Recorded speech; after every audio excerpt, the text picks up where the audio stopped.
അപ്പോൾ ഞാനേ എൻ്റെ പാലുകാച്ചലിൻ്റെ വീഡിയോ ഇട്ടപ്പം എന്നെ സപ്പോർട്ട് ചെയ്യുന്ന 2-3 ആൾക്കാർ എന്നോട് ഹോം ടൂർ വീഡിയോ ചെയ്യാൻ പറഞ്ഞിട്ടുണ്ടായിരുന്നു കേട്ടോ.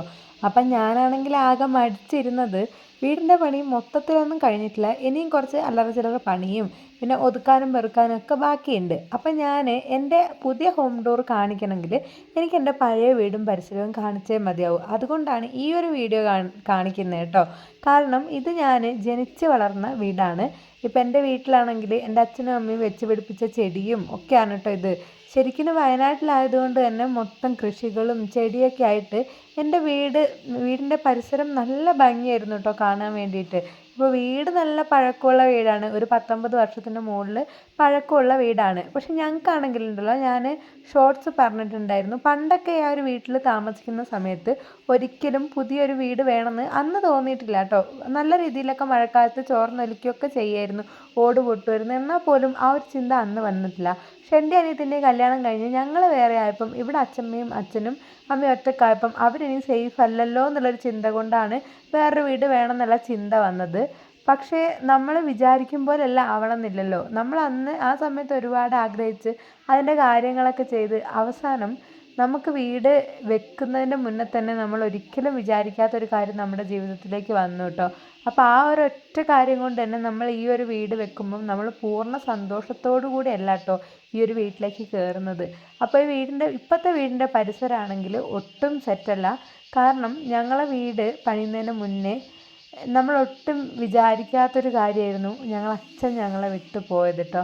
അപ്പോൾ അതുകൊണ്ട് തന്നെ പിന്നെ ആകെ എല്ലാവരും, അമ്മയാണെങ്കിൽ ആകെ ഡെസ്പായി പോയി. പിന്നെ വീട് പണീൻ്റെ സമയത്താണെങ്കിലും ചെടികളും കാര്യങ്ങളൊന്നും നോക്കാനുള്ള മൈൻഡൊന്നും ഉണ്ടായിരുന്നില്ല. അപ്പം പരിസരവും എല്ലാം ആകെ കാടൊക്കെ പിടിച്ച് അങ്ങനെ പോയിട്ടോ. പിന്നെ അതുകൊണ്ട് ചെടിയൊക്കെ ഒന്ന് എടുത്തു വെക്കാനോ ഒന്നും തോന്നിയില്ലായിരുന്നു. പിന്നെ ഞങ്ങളും ഇവിടെ ഉണ്ടായിരുന്നില്ല, അപ്പോൾ ഇവിടെ ആരും ഉണ്ടായിരുന്നില്ല കേട്ടോ. അപ്പോൾ പിന്നെ പരിസരം നമുക്കൊരാൾ അടുത്തുണ്ടെങ്കിലല്ലേ എല്ലാം അങ്ങനെ മെയിൻറ്റെയിൻ ചെയ്ത് കൊണ്ടുപോകാൻ പറ്റുള്ളൂ. നമ്മളെ പ്രധാനപ്പെട്ട ഒരാൾ പോയി പിന്നെ വേറെ ഒന്നും നമ്മൾ നോക്കേണ്ട ആവശ്യമില്ലല്ലോ എന്നുള്ളൊരു മൈൻഡിലായിരുന്നു എല്ലാവരും ഉണ്ടായിരുന്നത്. അപ്പോൾ പിന്നെ ഇപ്പോഴത്തെ വീടിൻ്റെ പരിസരം കാണുമ്പോൾ എനിക്ക് ശരിക്കും വിഷമാവും കേട്ടോ. വീടൊക്കെ പുതിയതാണ്, ഇനി എല്ലാം ഒന്ന് സെറ്റാക്കി കൊണ്ടുവരണം. അപ്പോൾ നമുക്കിനി പുതിയ വീട്ടിലേക്ക് പോവാം. അപ്പോൾ അതുകൊണ്ടാണ് കേട്ടോ കാടും പുല്ലൊന്നും പറിക്കാനുള്ളൊരു സാവകാശം നമുക്ക് കിട്ടാതെ. അപ്പോൾ കയറി ചെല്ലുമ്പോൾ തന്നെ ഒരു സിറ്റ് ഔട്ടാണ്, അതായത് കൊലായി. അപ്പോൾ അവിടെ 2 ചെയറൊക്കെ വെച്ചിട്ടുണ്ട്. അതിന് ശേഷം പിന്നെ നമ്മുടെ ഹാളാണ് കേട്ടോ. ഹാളിലിപ്പോൾ മെയിനായിട്ട് ടിവിയും അതുപോലെ തന്നെ ഫുഡ് കഴിക്കുന്ന ടേബിളുമാണ് ഉള്ളത്. പിന്നെ നമുക്ക് വിളക്കും അതുപോലെ അതൊക്കെ അവിടെ തന്നെ വെച്ചിട്ടുണ്ട് കേട്ടോ. പിന്നെ ഉള്ളത് 3 റൂമാണ്. 3 റൂമും 2 ബാത്റൂമാണുള്ളത്. അങ്ങനെ ഡീറ്റെയിൽ ആയിട്ട് ഹോം ടൂർ വീഡിയോ ഒന്നും എടുക്കാൻ എനിക്ക് അറിയില്ല കേട്ടോ. ഞാൻ സാറിന് അങ്ങനത്തെ വീഡിയോസ് എടുക്കലില്ലല്ലോ. ഇതിലെന്തെങ്കിലും മിസ്റ്റേക്ക് ഉണ്ടെങ്കിൽ നിങ്ങൾ ക്ഷമിക്കണം. അതാണ് കേട്ടോ ഇത്. അപ്പോൾ ഒന്നാണെങ്കിൽ എൻ്റെ അനിയത്തിൻ്റെ കുഞ്ഞാവിനെ കിടത്താൻ വേണ്ടി തൊട്ടിൽ കെട്ടിയിട്ടുണ്ട്. ചെറിയ ചെറിയ റൂമുകളാണ്. അപ്പോൾ പിന്നെ ഒരു റൂമിലാണെങ്കിൽ ഫാമിലി കോട്ട്, ബെഡും കട്ടിലൊക്കെ, പിന്നെ മറ്റേ റൂമിൽ സാധാരണ ആണ് കേട്ടോ ഇട്ടിട്ടുള്ളത്. പിന്നെ നമ്മൾ ഒരുപാട് ഫർണിച്ചറും കാര്യങ്ങളൊന്നുമില്ല. പിന്നെ ഒരു റൂമിൽ പുറത്തെ അടുക്കളേൻ്റെ പണി കഴിഞ്ഞിട്ടില്ല കേട്ടോ. നമ്മുടെ മെയിൻ അടുക്കളേൻ്റെ അടുപ്പൊക്കെയുള്ള അടുക്കളേൻ്റെ, അപ്പോൾ അതിൻ്റെ ടൈൽസും കാര്യങ്ങളൊക്കെ വെച്ചിട്ടുണ്ട്.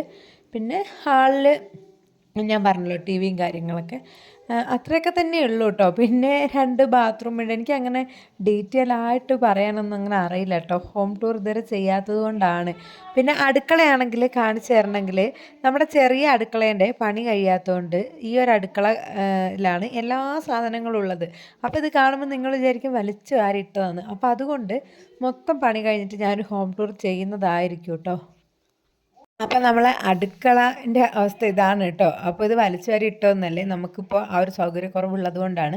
അപ്പോൾ എല്ലാം സെറ്റാക്കിയിട്ട് ഞാൻ ഒരു ഹോം ടൂറും കൂടെ കാണിക്കാം കേട്ടോ. പിന്നെ നമ്മുടെ അടുക്കളയിൽ ഫ്രിഡ്ജ് വെച്ചിട്ടുണ്ട്. അതുപോലെ തന്നെ എല്ലാ സാധനങ്ങളും ഈ ഒരു അടുക്കളയിൽ തന്നെയാണ് കേട്ടോ.